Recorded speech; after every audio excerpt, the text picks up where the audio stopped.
He didn't live in a bunker. He didn't carry a machine gun. He never robbed a bank. And yet, for nearly 2 decades, he haunted the FBI. He didn't leave fingerprints, didn't leave witnesses, but every year, a new bomb arrived carefully, built, wrapped in rage, and deadly. To the public, he was a ghost. To the government, he was codenamed Unabomber. But behind that name was a man with one goal: to stop modern society from destroying itself, even if it meant killing to do it. Chapter 1: The Cabin. The landscape of Lincoln, Montana is breathtaking. Forests stretch for miles. Mountains cradle the horizon. Snow falls gently for much of the year. At first glance, it's the kind of place someone might go to escape, to find peace. But for one man, this wasn't a retreat. It was a base of operations tucked into the pines. Half a mile from the nearest road was a 10-by 12-foot shack. No insulation, no plumbing, no power. Inside, shelves of books, jars of chemicals, stacks of handwritten notes, and in the middle of it all, a wiry, bearded figure with a sharp mind, deep eyes, and calloused hands. Theodore John Kaczynski, a name the world wouldn't know for years, but a name that would, eventually, terrify it. Chapter 2: A Mind to Sharp. Ted was born in 1942 in Chicago, Illinois. By the time he was in grade school, it was clear he wasn't like other kids. He was brilliant, unusually. SOA math prodigy, obsessed with puzzles, quiet, always reading. By 11, he tested with an IQ of 167, higher than Einstein. By 16, he was accepted into Harvard University on scholarship. But genius came at a cost. Ted didn't fit.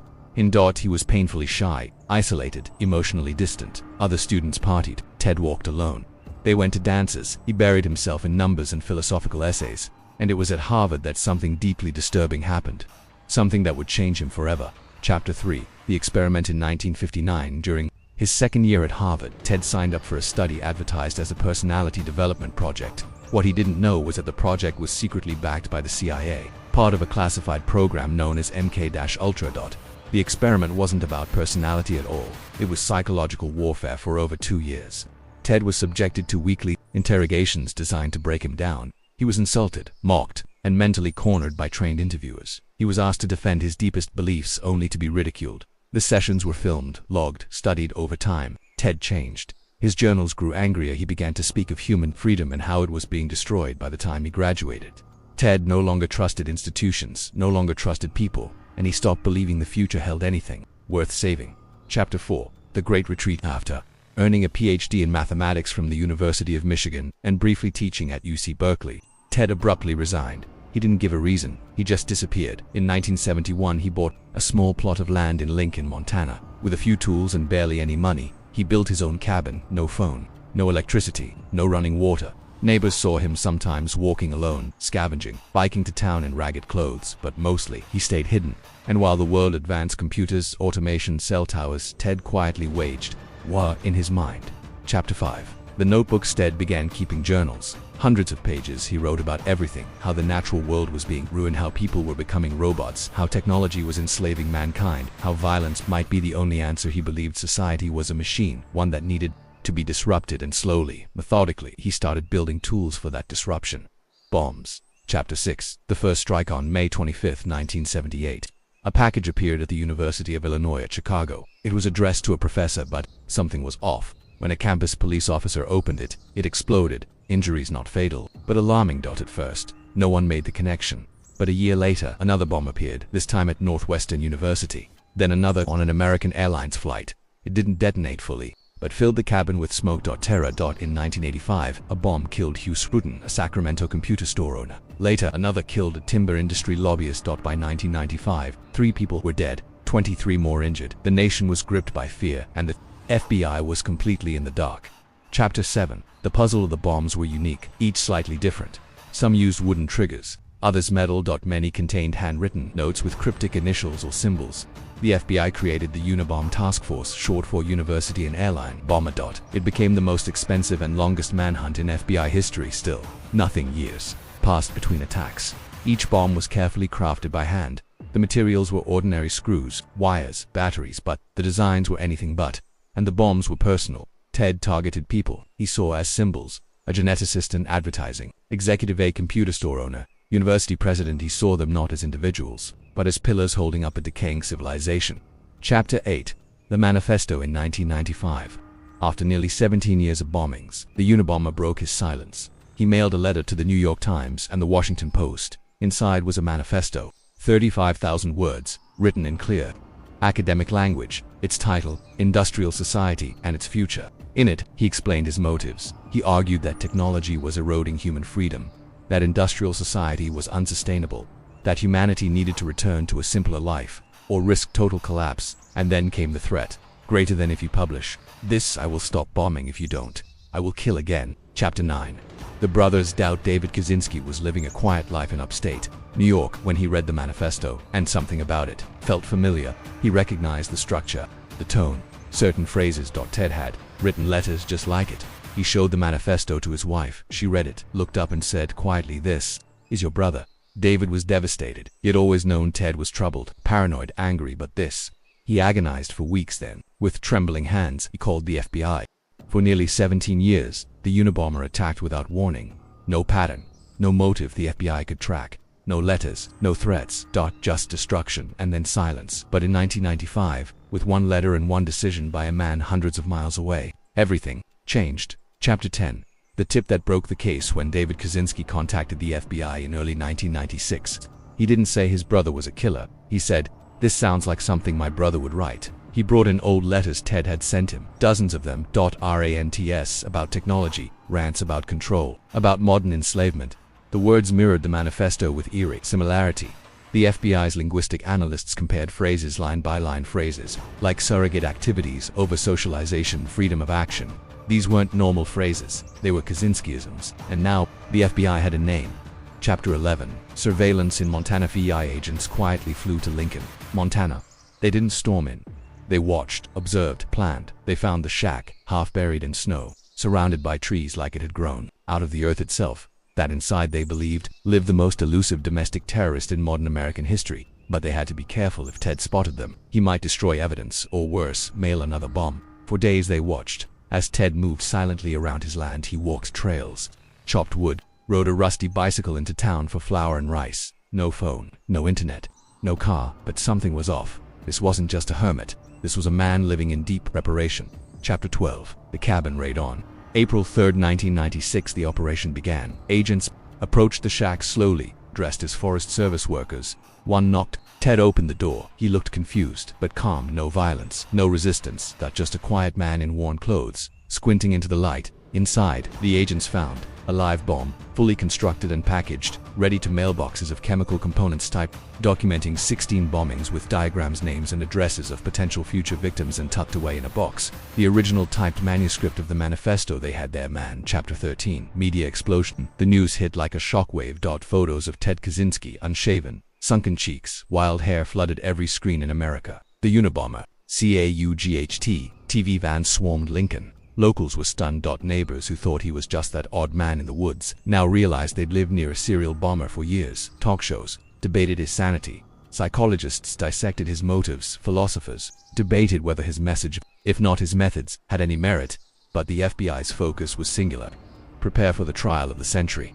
Chapter 14. The trial begins. Ted was transferred to Sacramento, California, a federal courtroom, tight security, national attention. Prosecutors were ready. The evidence was overwhelming. Diaries, blueprints, fingerprints, matches on tools, bomb remnants linked to cabin materials. The case was, by all standards, airtight. But then, something unexpected began to happen.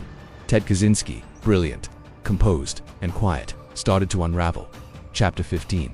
The mind behind the madnesses.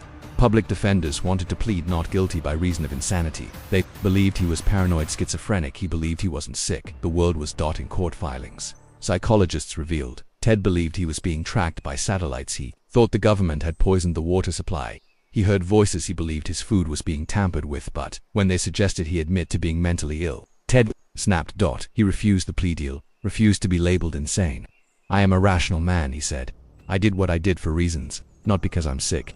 Chapter 16. The battle in the courtroom. He demanded to fire his lawyers. He wanted to defend himself. The judge said no. Ted responded with legal motions, letters, refusals, withdrawals. He tried everything to stop his own team from using an insanity defense. To him, the worst outcome wasn't prison, it was being silenced. Being dismissed as just another madman. But behind the scenes, he was falling apart. Chapter 17. Breakdown. On January 8, 1998, one day before jury selection, Ted had a breakdown in his cell. He became agitated, refused meals, started talking to himself, paced endlessly, and then began banging his head against the wall. Emergency psych teams were called in. He was moved to a padded cell. The defense feared he'd kill himself before the trial began. Chapter 18. The deal 2 weeks later. The government and defense struck a deal. Ted would plead guilty to all charges minus 16 bombings, 3 murders, 23 injuries. In exchange, he would be spared the death penalty. On January 22, 1998, Ted Kaczynski stood before the court and accepted 8 life sentences without parole. He did not cry, did not apologize, only nodded once, and was led away in shackles. No trial, no testimony, just the end of a 17-year nightmare, buried behind concrete walls. After 17 years of terror, it was over. The bombs stopped. The name was revealed. The Unabomber Theodore John Kaczynski. Now just a prisoner with a number. But the story didn't end there, because for all the damage he caused, what haunted America more than the destruction were the ideas he left behind. Chapter 19. Welcome to the tomb. Ted Kaczynski was transferred to a DX Florence in Colorado, America's most secure federal prison. Locals call it the Alcatraz of the Rockies. It houses terrorists, serial killers, drug lords, traders, and now a former math professor who once lived in a shack. Each inmate at a DX spends 23 hours a day alone. No windows, no outside contact, just concrete, steel, and silence. Ted's cell was 7 by 12 feet, a narrow slit for sunlight, a concrete bench, a toilet, a black and white TV fixed to one channel, and a slot in the door for meals. Chapter 20. Life in a box. For years, Ted didn't talk to anyone. He read, he wrote, he watched the world as it passed him by on an old monitor. He declined media requests, refused interviews. He wasn't interested in explaining himself, but he did something else. He began to write letters, hundreds of them, to scholars, journalists, philosophy, students, even to people who despised him, and through these letters, his voice began to return. Chapter 21. The prophecy spreads in those letters. Ted said the world was proving him right. He talked about smartphones, social media, mass surveillance, government, tracking digital addiction greater than people no longer think for themselves. He wrote, they follow devices. They no longer choose, they scroll. His manifesto, once feared, became infamous. It was posted on university websites, quoted in documentaries, debated in classrooms, shared on forums by angry young men. Some called it a warning, some called it a blueprint, and some called him a prophet. Chapter 22. The internet discovers the Unabomber. By the late 2000s, Ted's name was resurfacing, but not in the way the FBI expected. Reddit threads analyzed his philosophy. YouTube videos debated his anti-technology stance. Some groups even shared his writings like scripture, calling him Uncle Ted. This deeply disturbed law enforcement and sociologists alike. How could a man responsible for murder be idolized? The answer, it seemed, wasn't in what he did, but in what people feared might be coming true. Chapter 23. Academic debate across America found themselves in an ethical bind. Should Ted's writings be studied? They were dangerous, extremist, violent in context, but also disturbingly coherent, well-structured, persuasive, written in a tone eerily familiar to certain modern manifestos. Harvard, Yale, Berkeley. All had professors who quietly admitted greater than, as much as I hate to say it, the man was not wrong about everything. One class on ethics and technology used his manifesto as a warning essay. A professor told NPR, greater than Kaczynski is not dangerous because he was crazy. He's dangerous because he was smart, isolated, and sincere. Chapter 24. The brothers burned in. Meanwhile, David Kaczynski lived in quiet heartbreak. He became a death penalty abolitionist, haunted by the fact that his tip could have led to his brother's execution. He traveled the country, speaking not about Ted, but about justice. Greater than I don't want to be remembered as the man who turned in his brother.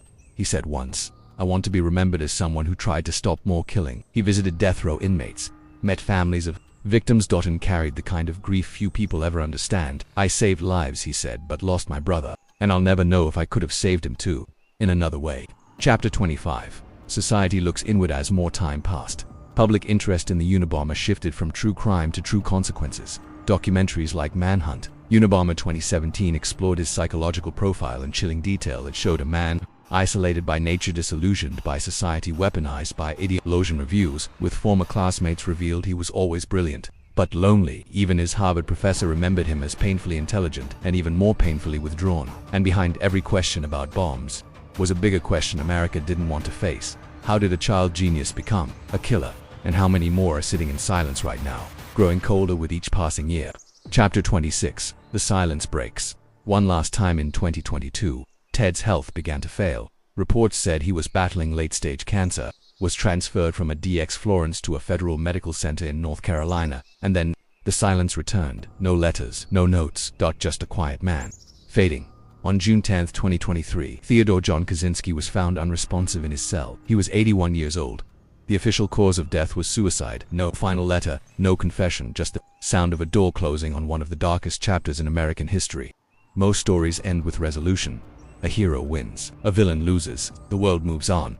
But not this one, because long after the trial, long after the bomb stopped, the story of Ted Kaczynski lingered in America's collective mind, not just because of what he did, but because of what it might mean. Chapter 27. The questions left behind. What do we do when a man who murdered also predicted the world we live in? When his actions were evil but his fears became real? Do we study him, ignore him? Do we learn, or bury? These were the questions universities, ethicists, and survivors all began to quietly ask, because in the ruins of his crimes, one truth was clear. Greater than Ted Kaczynski didn't want power, he wanted the world to listen, and no one did, until it was too late.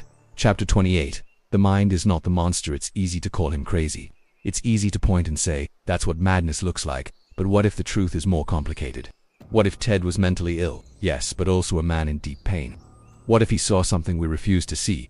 And what if his isolation wasn't the cause, but the symptom of something deeper? A nation where genius is misunderstood, where loneliness becomes rage, and where deep, painful ideas have nowhere to go, except underground. Chapter 29. What could have been? Imagine another life. What if Ted Kaczynski had a friend in college? What if someone took his pain seriously?